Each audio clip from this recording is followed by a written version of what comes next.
కేక వేసి, తండ్రి నీ చేతికి నా ఆత్మను అప్పగించుకుంటున్నాను.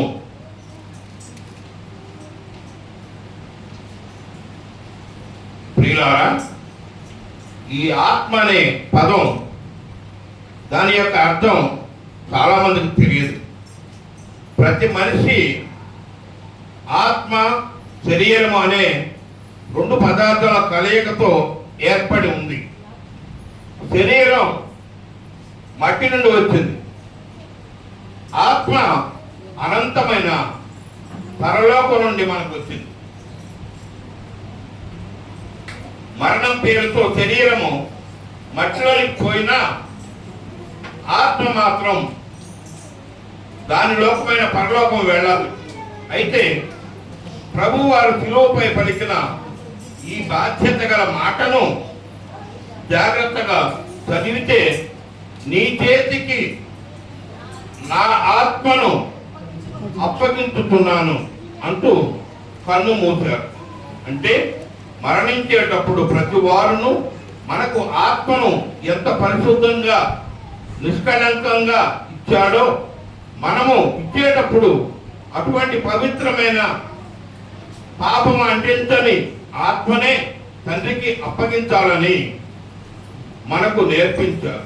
అయితే మరణం పోయే పేరుతో శరీరాలను వదిలిపోతున్న ఆత్మలన్నింటినీ తండ్రికి పరిశుద్ధంగా క్రీస్తు వలె బాధ్యతలు నెరవేర్చినవిగానే వెళుతున్నాయా అని ఆలోచిస్తే, ఎవరు ఇష్టం వచ్చినట్లుగా వారు బ్రతికి చనిపోతున్నారు. దేవుడు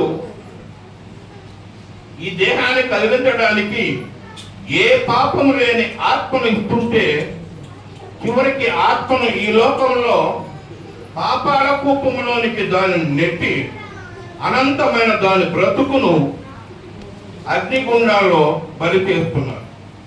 మన ప్రక్క ఇంటి వాని వద్ద ఏదైనా ఒక పాత్ర ఎరువుగా తీసుకొచ్చి ఇచ్చేటప్పుడు దాన్ని పాడు చేసి ఇస్తే తీసుకుంటారా?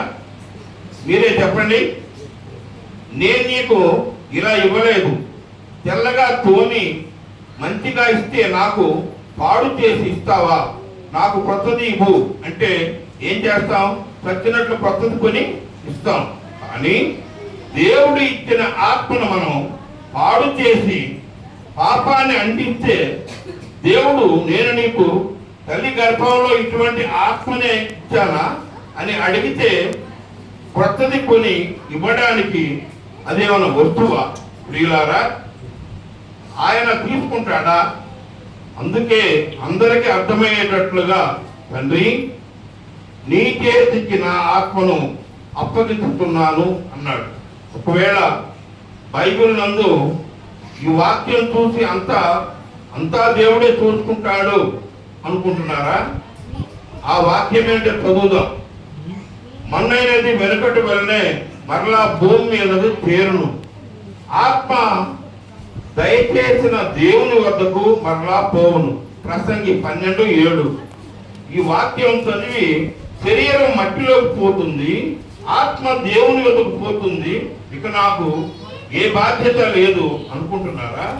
ప్రసంగి గారు చెబుతున్న సూత్రం శరీరం ఆత్మలు ఎక్కడికి చేరాలని దేవుడు నిర్ణయించాడో ఆ పద్ధతి చెప్తున్నారు. నిజానికి మట్టికి ఆత్మ దేవుని వద్దకు పోవాలి. ఆ విధంగా వెళ్ళాలి అంటే ఆత్మను అప్పగించుకోవాలి అని యేసు ప్రభువు వారు ఆ వాక్యాన్ని సంపూర్ణం చేశారు. నేటి ఈ సమాజాన్ని చూస్తుంటే ప్రజలు చనిపోతూ తమ వారికి ఆస్తులు అంతస్తులు అప్పగించి ఎవరి బాధ్యతలు వారు ముగించుకుంటున్నారు. అయితే దేవునికి అప్పగించవలసిన ఏమీ లేవా? దేవునికి మీ ఆత్మను అప్పగించకపోతే అది తీరని అన్యాయానికి గురవుతుంది సుమా. అపోస్తలుడైన పేతురు గారు కూడా దేవుని కొరకు దేవుని చిత్త ప్రకారంగా, దయచేసి మాట్లాడవద్దండి,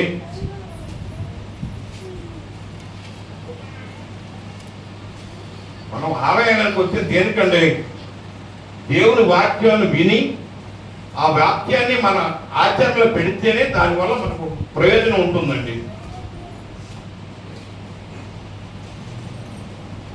కాబట్టి దేవుని చిత్త ప్రకారం బాధపడేవారు సత్ప్రవర్తన గలవారై నమ్మకమైన సృష్టికర్తకు తమ ఆత్మలను అప్పగించుకునేవారు. 1 పేతురు 4:19. పేతురు గారు కూడా సత్ప్రవర్తన గల ఆత్మను దేవునికి అప్పగించాలని చెప్తున్నారు. క్రైస్తవులైన ప్రతి వారు, సేవకులైనా విశ్వాసులైనా సరే, బాధపడితే దేవుని చిత్త ప్రకారంగా బాధపడాలి. అంతేకాని ఇష్టమంటున్నట్లుగా బ్రతికి రాబడి తక్కువ, అప్పులు ఎక్కువగా చేసి సంసారాన్ని నడిపించుకోలేక కొందరు ఆ బాధలను దేవుని కొరకు బాధలు అంటున్నారు.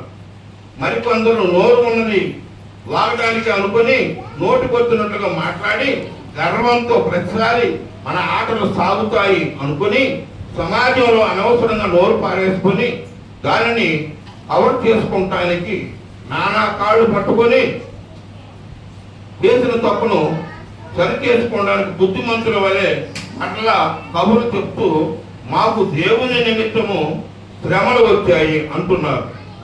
సత్ప్రవర్తన గలవారై దేవుని చిత్త ప్రకారము బాధపడిన వారు అపోస్తులు. యథార్థంగా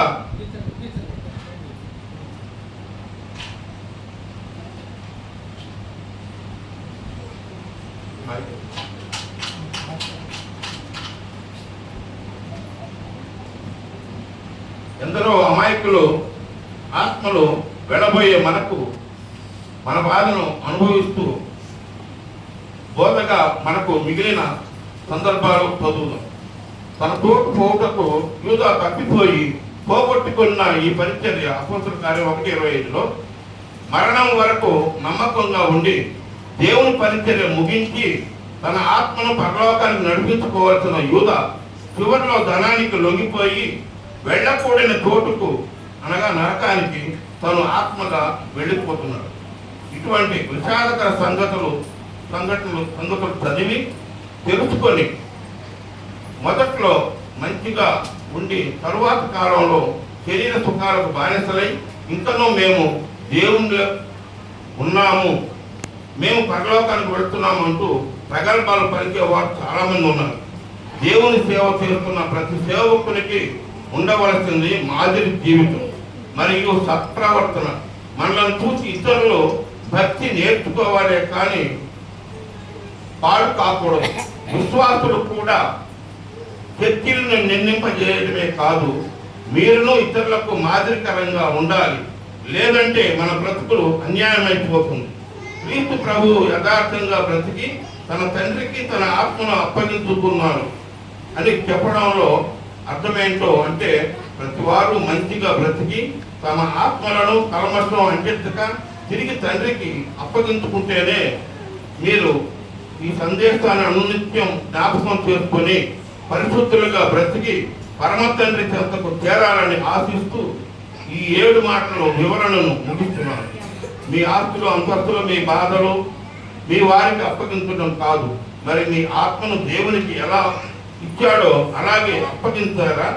దేవుని కోసం బ్రతికే మంచి మనసును దేవుడు మీకు మరొకసారి అనుగ్రహించును గాక.